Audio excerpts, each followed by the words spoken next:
The oil lamp flickered in the small stone house in Laccara, Sicily. Outside, November rain hammered against the shutters with the kind of relentless fury that felt like God himself was angry. Inside, a woman screamed. It was 1897, and Rosalia Lucania was fighting for two lives, her own and the tiny struggling creature trying to enter a world that didn't seem to want him. Dr. Bernardo Taverna wiped sweat from his forehead despite the cold. He'd been delivering babies in these Sicilian mountain villages for 30 years, and he'd seen this before. The blue-tinged skin, the silent chest, the stillness that meant death had arrived before life could take hold. "Signora," he said quietly to the exhausted woman, "you must prepare yourself. This child, he's too weak. His lungs won't open. I've done everything I can, but..." He shook his head slowly. "This baby won't survive the night." Rosalia Lucania's husband, Antonio, stood in the corner of the room, his calloused hands gripping his cap so tightly, his knuckles had turned white. He was a sulfur miner, one of the poorest, most dangerous jobs in Sicily. He'd watched men die in the mines. He'd buried 2 children already, and now this, his firstborn son arriving into the world already defeated. But then something happened that Dr. Taverna would remember for the rest of his life. The baby made a sound, not a cry, not yet, but a wet, gasping noise like someone drowning who suddenly breaks the surface. The tiny chest heaved once, twice, and then the child opened his mouth and screamed with a fury that seemed impossible for something so small and broken. "Madonna Santa," the doctor whispered, crossing himself. "He's fighting." And fight he did. Through that first night when his breathing stopped twice more, through the fever that came 3 days later, through the winter when other babies in the village died from cold and hunger, Salvatore Lucania, that tiny blue baby the doctor had written off, survived. But survival in 1897, Sicily meant something very different than comfort. It meant watching your father come home from the sulfur mines, coughing blood. It meant eating bread so hard you had to soak it in water just to chew it. It meant understanding, even at 5 years old, that the world was divided into 2 kinds of people, those who took and those who got taken from. Young Salvatore learned his first lesson about power when he was 7. A local landlord's son, fat and cruel, had been terrorizing the village children. One day he pushed Salvatore's little sister into the mud and laughed. Salvatore was smaller, skinnier, weaker, but he picked up a rock and didn't stop swinging until the older boy ran home crying. Antonio Lucania beat his son that night, not for fighting but for being stupid enough to fight someone with power. "You don't hit the landlord's son," his father said, each word punctuated by the slap of leather. "You smile, you bow, you survive. That's how poor people live." But even then, even at 7 years old with welts on his back, Salvatore Lucania was learning a different lesson. The world respects force, and if you're smart about how you use it, even the weak can make the powerful afraid. Wait, because what the doctor didn't know that night in 1897, what Antonio Lucania couldn't have imagined, was that the gasping baby fighting for his first breath would one day control the most sophisticated criminal network in American history. That weak child would become the man who taught the FBI what organized crime really meant. In 1906, the Lucania family made the decision that would change everything. They were leaving Sicily for America, the land where even sulfur miners' sons could become something more. 9-year-old Salvatore stood on the deck of the ship, watching Sicily disappear into the distance, and made himself a promise. He would never be powerless again. He would never bow to anyone, and he would never ever be poor. They arrived at Ellis Island with nothing but cardboard suitcases and an address scrawled on paper. The immigration officer looked at the name Lucania and butchered the pronunciation. Salvatore Lucania. The officer shrugged and wrote it down wrong.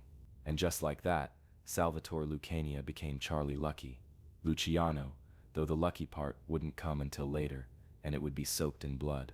The family settled in Lower East Side Manhattan, where the streets were paved not with gold, but with horse manure and broken dreams. Charlie's father found work in a factory for starvation wages. His mother took in sewing, and young Charlie looked around at the tenement buildings, the street gangs, the police who took bribes, the politicians who took more, and he understood something fundamental. America wasn't different from Sicily, it was just better at hiding who really had the power. At 10 years old, Charlie Luciano started his first business, protection. He'd approach Jewish kids on their way to school and offer them a deal. Give me 2 cents a week, and nobody bothers you. Don't pay, and, well, accidents happen. Most paid.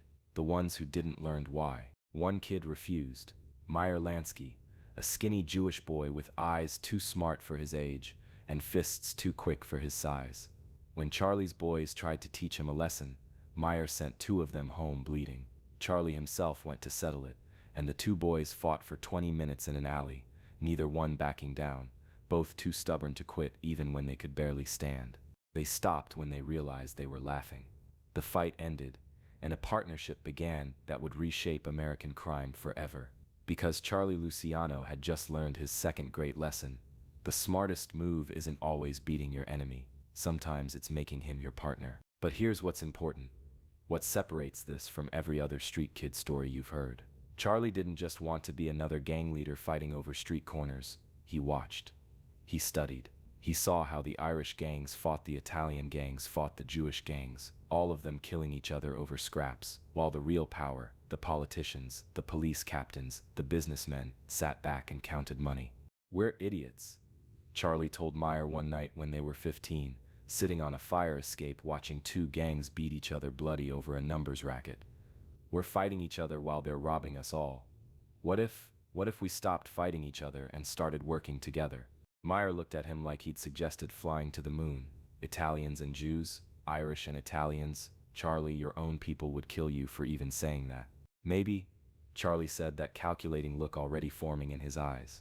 Or maybe I just have to be strong enough that they can't. The years between 15 and 25 were Charlie Luciano's education. He worked for the old-school Mafia bosses, men like Joe the Boss Masseria, who represented everything Charlie hated about the old ways.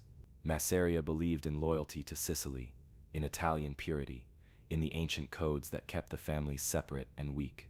Charlie smiled and bowed and said, "Yes, boss," while building his own network. Jews like Meyer Lansky and Bugsy Siegel, Irish like Oni Madden, Italians who cared more about money than tradition. He was creating something new. Not a gang, but a business. Not a family, but a syndicate. And then came the night that gave him his nickname, and should have killed him, but instead proved he was untouchable. It was 1929. Charlie was 32 years old, and making serious money from bootlegging during Prohibition. But he'd been too successful, too visible, too willing to work with non-Italians. The old bosses didn't like it, so they decided to send a message. 3 men grabbed Charlie off the street, threw him in a car, and drove him to a warehouse on Staten Island. They beat him with pipes and fists. They cut him with knives. They wrapped his neck with rope and hung him from a beam to watch him strangle slowly, and then they left him there to die. But Charlie Luciano didn't die. He never explained how he survived, whether he slipped the noose, whether someone cut him down, whether sheer fury kept his heart beating when it should have stopped. He showed up 3 days later, his face a mass of bruises, a scar carved into his jaw that he'd carry for life, and those cold eyes somehow even colder. "You should be dead," Masseria said when Charlie walked into his office. "Yeah," Charlie replied, touching the scar. "I should be. Guess I'm lucky." The name stuck, Lucky Luciano. But it wasn't luck. It was will. The same will that made a dying baby fight for breath was now keeping a beaten man standing when he should have crawled. And Charlie learned his third and most important lesson that night. Fear is more useful than love. Respect is more powerful than tradition. And the man who survives when he should have died becomes someone people won't dare touch again. Over the next 2 years, Lucky Luciano did something unprecedented in American crime. He started the Castellammare War, a violent purge of the old guard mafia bosses who refused to adapt. On April 15, 1931, Joe Masseria was shot dead in a Coney Island restaurant, while Lucky was conveniently in the bathroom. 5 months later, Salvatore Maranzano, who tried to crown himself boss of all bosses, was stabbed and shot to death in his office. Lucky hadn't pulled either trigger personally. He didn't need to. He'd learned that the smartest move is never being in the room when the violence happens. With the old bosses dead, Lucky called a meeting of every major criminal organization in New York, Jews, Italians, Irish, everyone who mattered, and he made them an offer that changed everything. "No more boss of all bosses," Lucky said, his scarred face expressionless. No more one man on top. We form a commission, 7 families, equal votes. We settle disputes with conversation instead of bodies in the street. We divide territory. We share resources. We work together. And we all make more money than we ever did killing each other. The room was silent. This was heresy.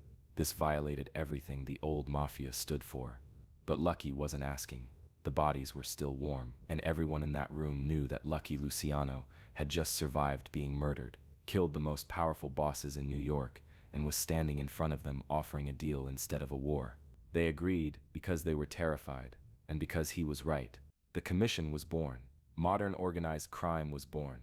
And Lucky Luciano, the baby who wasn't supposed to survive the night, had just built an empire more sophisticated than most legitimate corporations. For the next 6 years, Lucky ran the most profitable criminal operation in American history.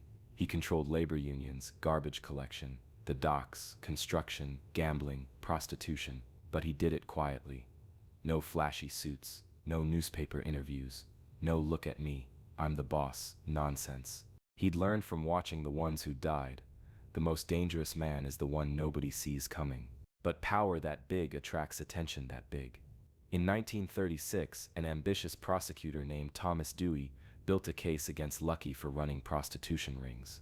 The evidence was shaky, coerced testimony from prostitutes who'd been threatened and bribed. But Dewey didn't care about justice. He cared about headlines. And convicting Lucky Luciano would make him famous. Lucky was sentenced to 30 to 50 years in prison.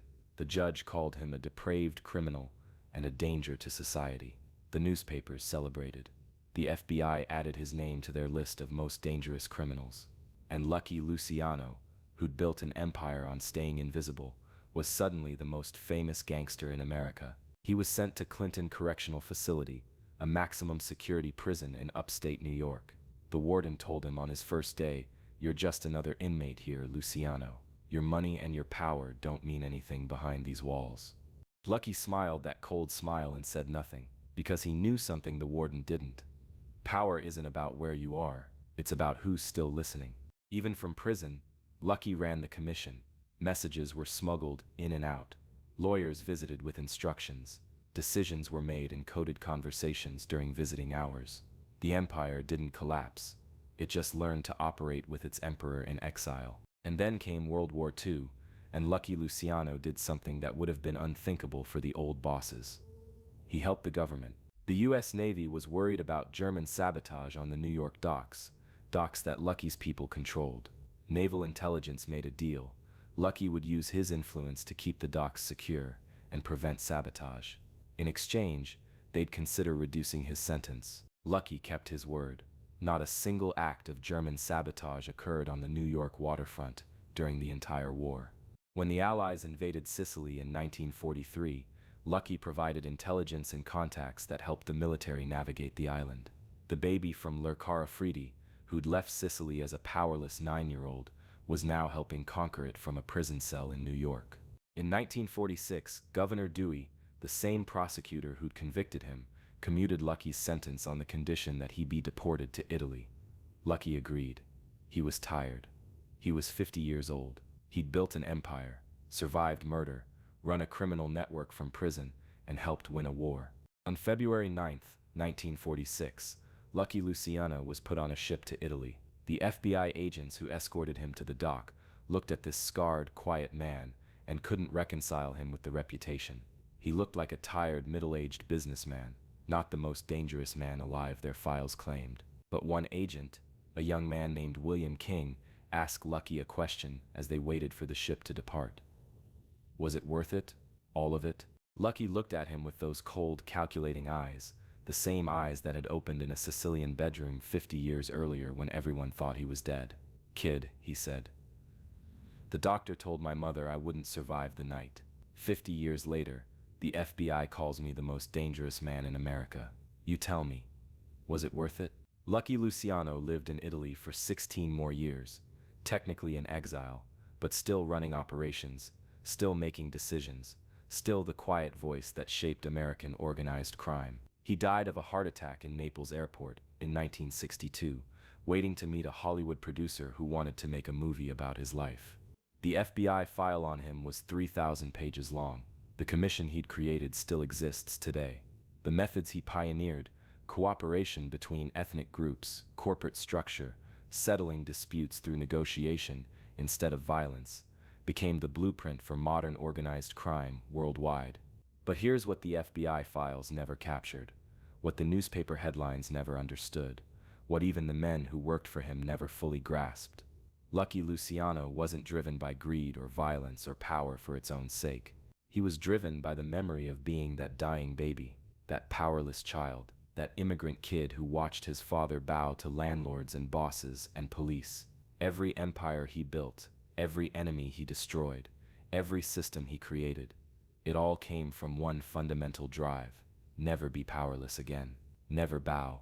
Never let anyone tell you that you're too weak, too small, too poor, too foreign, too anything to take what you want. The doctor who said this baby won't survive the night died in 1932, probably never knowing that the child he'd given up on had become the most powerful criminal in America. Antonio Lucania, the sulfur miner who taught his son to bow and smile and survive, died in 1941, proud of his successful businessman's son, probably never knowing the truth about how that success was built. And Rosalia Lucania, the mother who'd fought for 2 lives in that stone house during a November rainstorm, lived long enough to see her son's face on FBI wanted posters and in newspaper headlines calling him a monster. She died in 1959, and at her funeral, Lucky Luciano cried, the only time anyone ever saw the most dangerous man in America show weakness. Because she was the only person who remembered that before he was lucky, before he was powerful, before he was dangerous, he was just Salvatore, a baby who wasn't supposed to make it through the night, but fought for every breath anyway. The scar on Lucky's jaw, the one he got the night they tried to kill him, never fully healed. It was still there when he died at 64, a permanent reminder that he'd survived when he shouldn't have. Just like that first night in Sicily, just like every moment of his life. So when you hear stories about Lucky Luciano the gangster, the criminal, the most dangerous man alive, remember this: he started as the weakest thing in the world, a dying baby in a poor village in Sicily, and through pure will, pure refusal to accept what the world said he was, he became something the FBI had never seen before and didn't know how to stop.